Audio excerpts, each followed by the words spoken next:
আসসালামু আলাইকুম বন্ধুরা, সবাই কেমন আছেন? আমি আজকে হঠাৎ করে রিজার্ভ পেয়েছিলাম মাঝরে বিপলোক। তো বিপলোক গেলাম, তো একজন বলতেছে এখানে নাকি একটা ভালো জায়গা আছে। সেই জায়গায় আমি আর আমার এক বন্ধু মিলে গেলাম।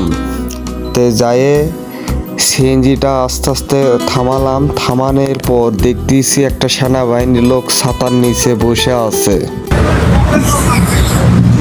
এর ভিতরে কি ঢোকা যাবে না? হ্যাঁ, ঢোকা যায়। গাড়িটা এটা ছিল হবে না? আমরা তার উপর গাড়ি ধুয়ে চলে গেলাম। যায়ে ওখানে একটা ভাই বসেছিল সেনাবাহিনীর লোক, তাই বলতেছে প্রতিজনের 20 টাকা করে টিকিট। আমরা টিকিট কাটলাম। কাটার পর আমি আর আমার বন্ধু মিলে হেঁটে হেঁটে বেড়াচ্ছি আর ঘুরে ঘুরে দেখতেছি। দুই বন্ধু মিলে হেঁটে হেঁটে ভিতর দিকে আস্তে আস্তে যাচ্ছি।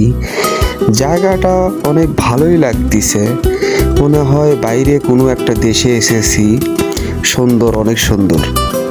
অনেক গাছ গোছালি আছে এর ভিতরে, বেশি বড় না, ছোট জায়গা।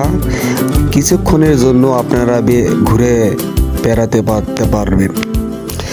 এর ভেতরে ঢুকলে আপনারা ভাববেন অনেক সুন্দর জায়গা, আর কেউ নেই, জনগণ নেই, কেউ নেই, মনে হয় কোনো একটা দেশে এসেছেন। খুবই সুন্দর একটা জায়গা, ভালোই লাগলো। অনেক ঘোরাফেরা করতেছিলাম। এই তার কাটার ওই সাইডে ওটা সেনাবাহিনীর এলাকা, ওই সাইডে ঢুকতে দিচ্ছে না, বলতেছে ওই সাইডে ঢোকা নিষেধ, আর ওই সাইডে ছবি তোলাও নিষেধ নাকি। কিন্তু আমি তাও ছবি তুলতেইছি, ভিডিও আমি করা বাদ হচ্ছি না, ভিডিও করতেইছি আমি। আপনারা যদি কেউ আসতে চান এই জায়গাতে ছোট ফ্যামিলি নিয়ে, কিছুক্ষণ 10-15 মিনিট আপনারা ভালোভাবে বেড়াতে পারবেন। আর ওই সাইডে একটা সুইমিং পুকুর আছে, ওটাতেও বেড়াতে পারবেন। হঠাৎ দেখতে পেলাম একটা যুদ্ধর ট্যাঙ্ক। সেই যুদ্ধর ট্যাঙ্ক, এটা যুদ্ধর টাইমে এই ট্যাঙ্ক দিয়ে যুদ্ধ করেছিল, সেটা ওই জায়গার ভিতর একটা থুয়ে দিয়েছে।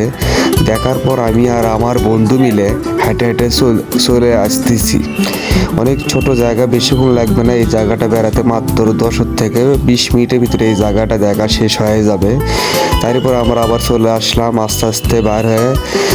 আবার আপনারা আবার নতুন ভিডিও পেতে আপনারা আমার ফলো দিয়ে রাখবেন, লাইক দিয়ে রাখবেন, শেয়ার করবেন অবশ্যই।